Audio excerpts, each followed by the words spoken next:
O youtuber Felipe Neto recebeu uma intimação para prestar esclarecimentos por um suposto crime previsto na Lei de Segurança Nacional. Ele recebeu essa intimidação da Polícia Civil do Rio de Janeiro, que foi provocada pelo vereador Carlos Bolsonaro, filho do presidente Jair Bolsonaro. Ele apresentou uma notícia-crime, porque Felipe Neto chamou o pai dele, Carlos, nosso presidente Jair Bolsonaro, de genocida. Hoje eu recebi um carro da polícia na minha casa, trazendo um mandado de intimação para que eu compareça à delegacia para responder a uma notícia-crime. E fiquei muito espantado quando vi que eu estava sendo acusado de crime contra a segurança nacional. Quando a gente olhou um pouco mais a fundo, nós descobrimos que foi um pedido do senhor Carlos Bolsonaro, aparentemente impulsionado pelo fato de eu ter chamado o presidente da República, seu papai, de genocida. Eu não sei exatamente como ele gostaria que eu me referisse ao presidente da República. Um presidente que chamou reiteradamente a maior pandemia que se viu em muitos anos de gripezinha. Aliás, Felipe Neto não é o único que chama o presidente Jair Bolsonaro de genocida, especialmente por causa da maneira com que ele tem lidado com a crise da pandemia aqui no Brasil. Mas, afinal de contas, o que é um genocida? O que é um genocídio?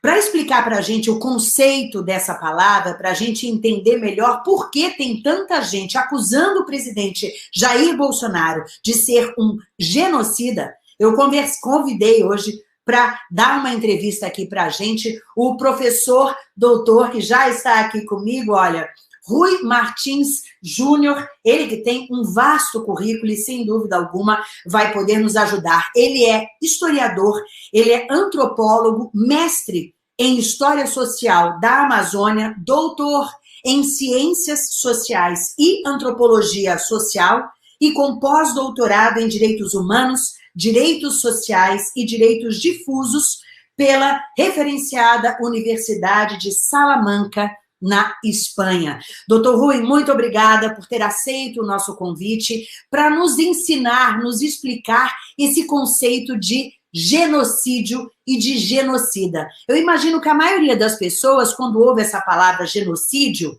lembra do Holocausto, da perseguição aos judeus, que nem foi só aos judeus, né? Foi aos ciganos, aos homossexuais, às pessoas com deficiências físicas, enfim. Mas eu queria ampliar isso. Esse não foi o único caso de genocídio da história, né? Boa tarde, Luciana. Que prazer, que honra poder contribuir. Agradeço o convite. Sem dúvida nenhuma, Luciana, é uma pauta muito polêmica a respeito do uso e da terminologia genocídio, né? Logo também a terminologia genocida. São muitos os fatores que devem ser considerados para a utilização do termo. Logo de cara, é importante ressaltar que alguns fatores precisam ser observados. A exemplo de intolerâncias étnicas, intolerâncias culturais, intolerâncias religiosas, intolerâncias e violências identitárias. E aí, claro, a gente vem estudando, né, a historiografia, no geral, ela vem observando alguns exemplos de genocídios.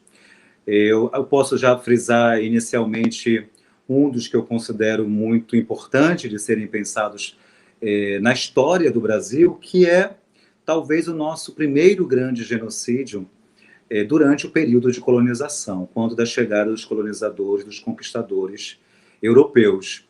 Então, milhares, né, de nativos, de ameríndios, de sociedades indígenas foram dizimadas, foram mortas, e muitas vezes em função de uma intolerância e de uma ausência de diálogo. É claro que o genocídio mais conhecido, não é, e mais lembrado na história, sobretudo do século passado, do século XX, é o Holocausto, né? Quando mais de 5 milhões de judeus foram mortos a partir da política, eu diria a necropolítica nazista, a partir de Adolfo Hitler. Então, é muito complexo nós trabalharmos com essa terminologia. Eu penso também que... Professor, só para situar também, o conceito, a definição que está no dicionário Aurélio, que é uma das maiores referências do nosso país, para a palavra genocídio.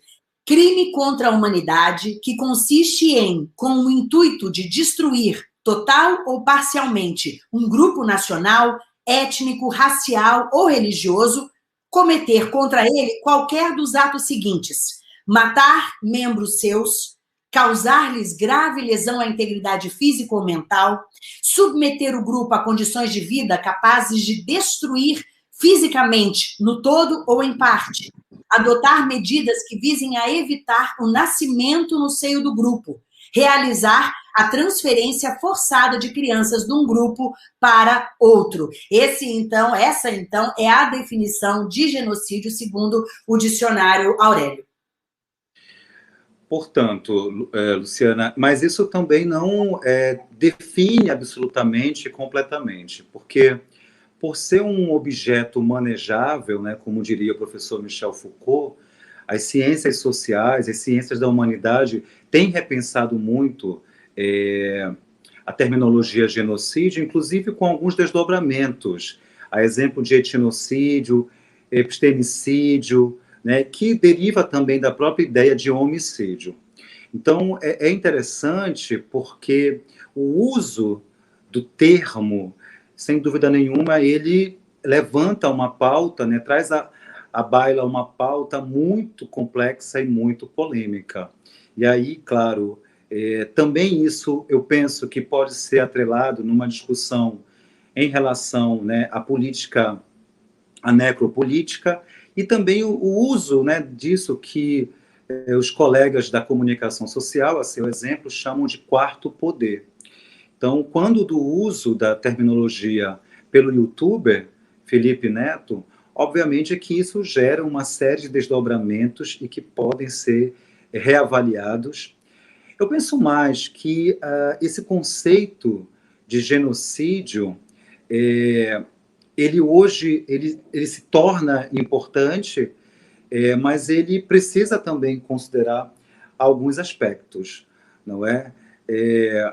Estudando um pouco as questões mais da cultura penal, né, e da engrenagem penal, a gente observa também que uma outra possibilidade a ser considerada seria a omissão de socorro, não é? E que, nesse caso, teria que pensar isso de maneira distinta de uma cultura de genocídio. Então, a gente vem percebendo aí essas dificuldades, sobretudo, numa conjuntura em que a vida, não é? Ela se torna algo muito reflexível, né? Refletido, inclusive. Então, às vezes, os usos, eles acabam se colocando ali de maneira, no calor da hora, né? De maneira, talvez, ali precipitada, mas eu também não descarto a possibilidade, né? Quando de um entendimento claro do que você está querendo chamar, né, nesse momento de genocídio.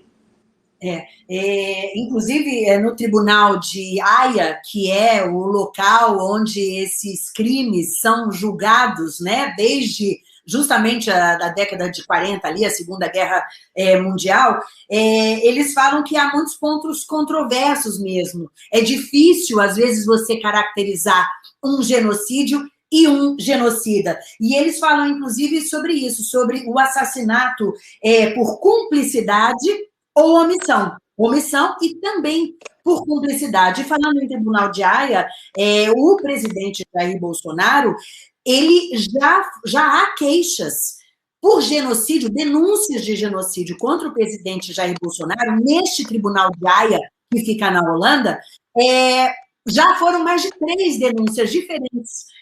Primeiro, com relação ao tratamento dos grupos indígenas nessa questão da pandemia. E, de uma maneira geral, inclusive o PDT, o partido político, mais recentemente, entrou também com uma denúncia contra o presidente Jair Bolsonaro pela maneira com que ele está enfrentando a pandemia ou deixando de enfrentar aqui no Brasil. Existem casos mais modernos de genocidas ou genocídios que a gente poderia usar como exemplo? Eu sei que aconteceu, por exemplo, um no Congo, que foi, inclusive, até houve uma punição contra essa pessoa. Sem dúvida nenhuma, Luciana, nós precisamos considerar aí a famosa Corte Internacional de Haia, né? O Tribunal Penal de Haia, que tem essa responsabilidade de caracterizar os crimes de genocídio, né, de maneira planetária. São casos muito complexos, alguns inclusive que se arrastam durante anos. O atual presidente da República, ele de fato já foi denunciado desde 2019, se eu não me engano, já são 5 denúncias para a Corte de Haia, justamente a partir dessas reflexões, não é? 2 me chamam muito a atenção, que seria a negligência em relação aos povos tradicionais, né, sociedades indígenas. Então, ocorreu de fato essa denúncia, e posteriormente a denúncia também ao mesmo tribunal a respeito das negligências em relação à proliferação do vírus coronavírus. Mas, ao mesmo tempo, os especialistas, eles entendem as dificuldades, de fato, dessas denúncias serem julgadas, visto o volume de denúncias que o tribunal recebe a todo momento. Então, de fato, uma triagem tem que ser feita e as chances são poucas para que, de fato, o Tribunal Internacional de Haia, dessas questões de crimes internacionais, crimes contra a humanidade em âmbito internacional, seja considerado. Mas eu penso que isso macula bastante o governo precisa se reavaliar, se reposicionar de maneira imediata, de maneira urgente nesse sentido, porque eu penso, Luciana, que não dá para desconsiderar mais 250 mil mortes, não é? Então, sendo ou não caracterizado como genocídio, há de se levar em consideração, sem dúvida nenhuma, por questões humanitárias, sobretudo, que muitas vezes, infelizmente, são tratadas, do meu ponto de vista, de maneira negligente, né, por parte do governo federal. Então, isso me preocupa bastante. E aí, claro, a sociedade muito inquieta, muito insatisfeita, muito ansiosa, né, por medidas salutares para, pelo menos, amenizar o quadro pandêmico no Brasil. Obviamente que essas terminologias passam a ser usadas, até mesmo, eu penso, no sentido provocativo, né? Eu penso que o YouTube ele trouxe muito mais à tona uma provocação no sentido de uma pergunta. Afinal de contas, o que o governo federal ele vem preparando aí para combater essa proliferação do coronavírus?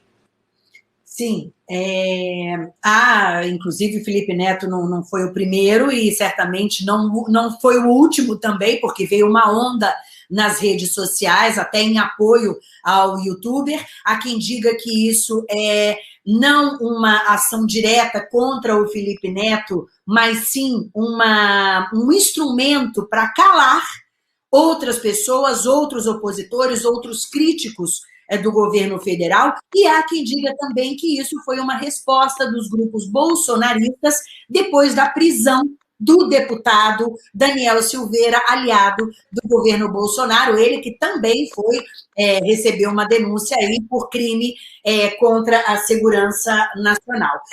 Com relação ao Tribunal de Haia, eles já aceitaram, no caso dessa denúncia que foi feita pelo PDT, eles aceitaram analisar a representação. Isso não é ainda o início de um processo, mas já aceitaram, já é um primeiro passo. Queria só finalizar dizendo que isso não isenta as responsabilidades do governo federal, né, e da figura máxima, que é o Poder Executivo, que é a figura máxima como presidente do Estado republicano, o presidente do Brasil, a respeito dessas mortes e da sua responsabilidade em relação a mais de 250 mil mortos em função da conjuntura pandêmica. Seja ou não genocídio, né, que eu penso ainda que é uma terminologia usada no calor da hora, à luz da emoção, essa responsabilidade ela não pode ser deixada de lado, ela não pode ser uma responsabilidade coadjuvante, pois são vidas, né, e a própria Constituição, no seu famoso artigo 5º, ela prega que um dos direitos que são inalienáveis e, enfim, e que não podem jamais deixar de ser considerados é o direito à vida. Isso é constitucional e nós precisamos reavaliar isso com muita cautela, sobretudo esses que foram eleitos para justamente se responsabilizar pelas vidas do povo brasileiro.